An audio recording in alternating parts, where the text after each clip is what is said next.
बड़ी खबर, पंजाब में चुनावी घमासान जारी है, लेकिन सिद्धू कांग्रेस के लिए बड़ी मुश्किल बन गई है। और आज पंजाब कांग्रेस अध्यक्ष नवजोत सिंह सिद्धू ने एक बार फिर पाकिस्तान से दोस्ती का राग अलापा है। सिद्धू ने अमृतसर में कहा, भारत पाकिस्तान के बीच व्यापारिक रिश्ते बहाल होने चाहिए, भारत पाकिस्तान की सीमा खुलनी चाहिए। दोनों देशों के बीच बॉर्डर बंद होने से पंजाब को पिछले 34 महीने में करीब 4000 करोड़ रुपए का नुकसान हुआ है।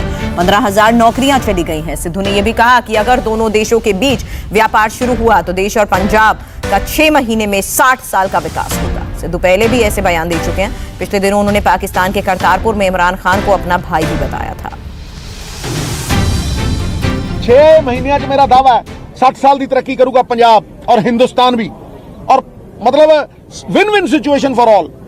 भाई तुसी कराची बॉम्बे खुला, तुसी कराची बॉम्बे खुला रखा तो फिर अमृतसर लाहौर क्यों नहीं? 275,000 करोड़ रुपया स्कोप है। It is called 37 billion US dollar. 1 billion 100 crore का होंगे, समझते हो? ते सानू असी सिर्फ 3 बिलियन US डॉलर का व्यापार कर रहे हैं। नॉट इवन 5% भी उस पोटेंशियल नू असी यूज नहीं किया। ते 4,000 करोड़ रुपये का पिछले 34 महीनों नुकसान हो चुका है पंजाब नू, ते 15,000 जॉब्स हैव बीन लॉस्ट। इस इलेक्शन का भी जो लॉ एंड ऑर्डर नू छड़ दिए, सब तो वड्डा मुद्दा एम्प्लॉयमेंट होना है। उत्तर प्रदेश में लुंगी छाप गुंडों और जालीदार टोपी वाले अपराधियों पर सियासी तकरार चल रही है। और यूपी के डेप्यूटी सीएम केशव प्रसाद मौर्य ने कहा है कि योगी सरकार बनने से पहले यूपी में लुंगी छाप और जालीदार टोपी वाले गुंडों का आतंक चलता था। समाजवादी पार्टी इसे लेकर बीजेपी पर मुसलमानों को टारगेट करने का आरोप लगा रही है। वहीं दूसरी तरफ बीजेपी के नेता अखिलेश यादव पर काशी विश्वनाथ कॉरिडोर का भी क्रेडिट चुराने का आरोप लगा रहे हैं। इसके जवाब में समाजवादी पार्टी के एक नेता ने तो शिव तांडव स्तोत्रम का पाठ ही कर दिया। कितने लुंगी छाप गुंडे घूमते थे, जालीदार गोली टोपी लगाए हुए, राइफल रिवाल्वर बंदूक लिए हुए। यहाँ गुंडे अपराधी समाजवादी पार्टी से जुड़े हुए आते थे कि नहीं आते थे? यह सारा कुछ याद रखना, मेरा इतना ही कहना। उत्तर प्रदेश के deputy chief minister Keshav Prasad Maurya इन दिनों फुल फॉर्म में हैं। कभी वो अयोध्या और काशी के बाद मथुरा की बात करते हैं, तो कभी समाजवादी पार्टी पर सीधे गुंडागर्दी करने के आरोप लगाते हैं। यहाँ गुंडे अपराधी समाजवादी पार्टी से जुड़े हुए आते थे कि नहीं आते थे? प्रयागराज में हो रहे सम्मेलन में केशव प्रसाद मौर्य लुंगी और जालीदार टोपी वाले गुंडों के खिलाफ हुंकार भर रहे थे। उसका आयोजन व्यापारियों ने किया था। एक वक्त था जब प्रयागराज के व्यापारियों को रंगदारी टैक्स देने पर मजबूर होना पड़ता था। बाहुबली और माफियागिरी में शामिल नेताओं के लोग कारोबारियों से पैसे वसूलते थे। केशव मौर्य ने व्यापारियों की इसी दुखती रग पर हाथ रखा और कहा कि योगी सरकार के आते ही लुंगी और जालीदार टोपी पहनने वाले गुंडों का आतंक खत्म हो गया।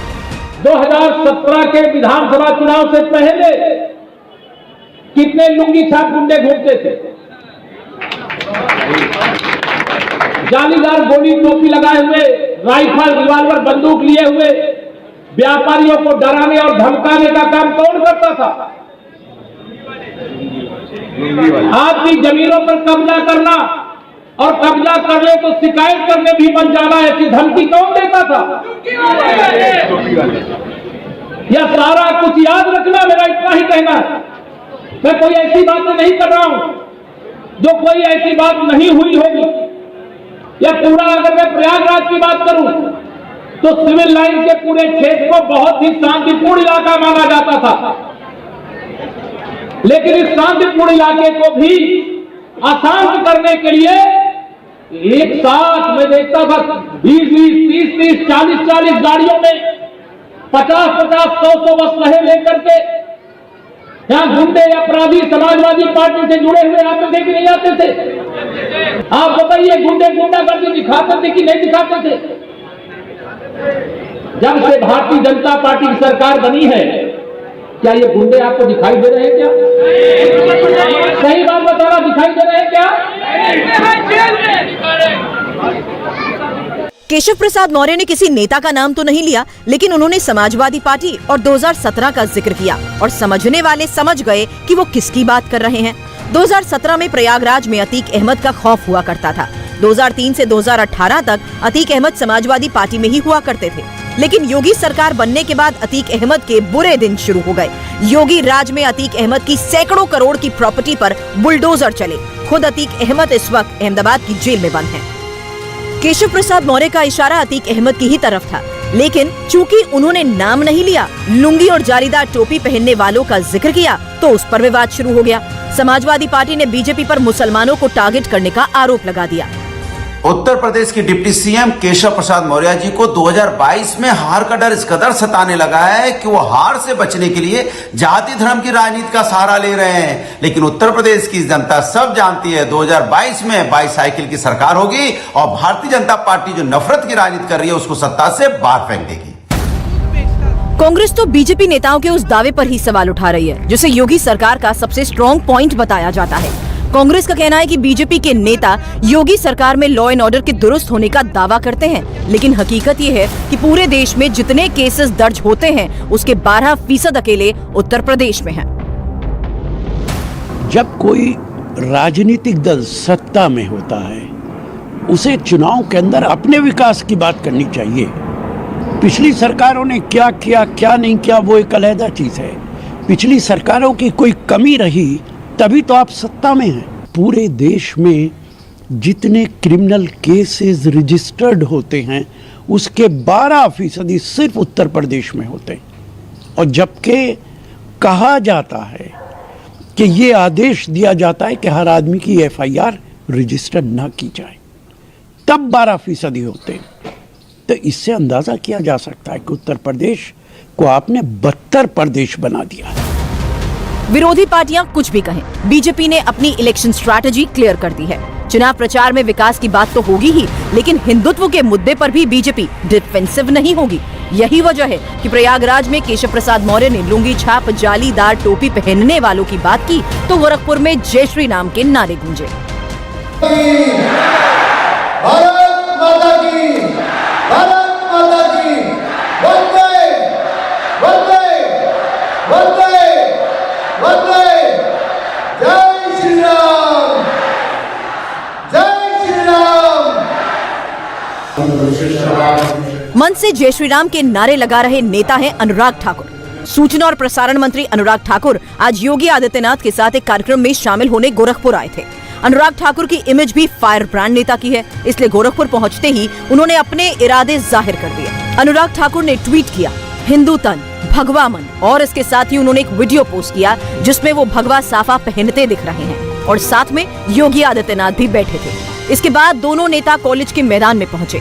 चूंकि कार्यक्रम का आयोजन गोरक्षपीठ की शिक्षा संस्था महाराणा प्रताप शिक्षा परिषद की तरफ से किया गया था, इसलिए योगी ने यहाँ देशभक्ति और राष्ट्रवाद की बात की। यहाँ के आचार्यगण, प्रधानाचार्य और प्राचार्यगण, ये सभी लोग मिलकर के न केवल अपने कैंपस में बल्कि उसके बाहर भी राष्ट्रीय मूल्यों की शिक्षा, देशभक्ति की शिक्षा, न केवल सैद्धांतिक और व्यावहारिक जीवन में बल्कि एक छात्र के सर्वांगीण विकास में क्या भूमिका होनी चाहिए शिक्षा की, इस भूमिका का निर्वहन करते चले आ रहे हैं। जय श्री राम के नारे से अभिनंदन करेंगे। जय श्री राम। योगी आदित्यनाथ तो लगातार चुनाव प्रचार में जुटे हैं, लेकिन अखिलेश यादव आज आराम कर रहे हैं। बुंदेलखंड के 3 दिन के तूफानी दौरे के बाद आज अखिलेश की कोई रैली तो नहीं थी, लेकिन बीजेपी नेताओं के टारगेट पर वो बने रहे। चूंकि आजकल यूपी सरकार जिस प्रोजेक्ट का उद्घाटन करती है, अखिलेश उसे अपनी सरकार का काम बता देते हैं। इसी मुद्दे को लेकर आज यूपी बीजेपी के अध्यक्ष स्वतंत्र देव सिंह ने अखिलेश पर अटैक किया। स्वतंत्र देव सिंह ने ट्वीट किया कि सैकड़ों करोड़ के हज हाउस बनाने वाली काशी विश्वनाथ कॉरिडोर को भी अपना काम बता रहे हैं। महादेव सब देख रहे हैं अखिलेश जी। आपको बता दें कि 13 दिसंबर को प्रधानमंत्री मोदी काशी विश्वनाथ कॉरिडोर का लोकार्पण करने वाले हैं और अब इसी को लेकर सियासत भी हो रही है। लेकिन जब समाजवादी पार्टी के नेता अनुराग भदौरिया से स्वतंत्र देव सिंह के ट्वीट के बारे में पूछा गया तो वो शिव तांडव स्तोत्रम का गायन करने लगे। जटाटवी गलत ज्वलल प्रवाह पावितस्थले गलेवलम लंबता भुजंग तुंग मानिकम डमट डमट डमट डमट डमन निदाड बट डमर वयम चकार चंड तांडवम तनो तनु शिवम शिवम जटाकटाह संभ्रमं भ्रमं नील्प निर्झरी विलोल बीच बिल्लरी विराजमान मूर्धनि धधक धधक धधक धधक धधक ज्वल ललाट पट्ट पावके किशोर चंद्रशेखरे रत्ति प्रतिच्छानमम। स्वतंत्र देव सिंह जी, महादेव जी सब देख रहे हैं जो आपने जनता के साथ, उत्तर प्रदेश की जनता के साथ अन्याय किया है। 2022 में आपको सजा देंगे, समाजवादी पार्टी की सरकार होगी और भारतीय जनता पार्टी को सत्ता से बाहर करेंगे।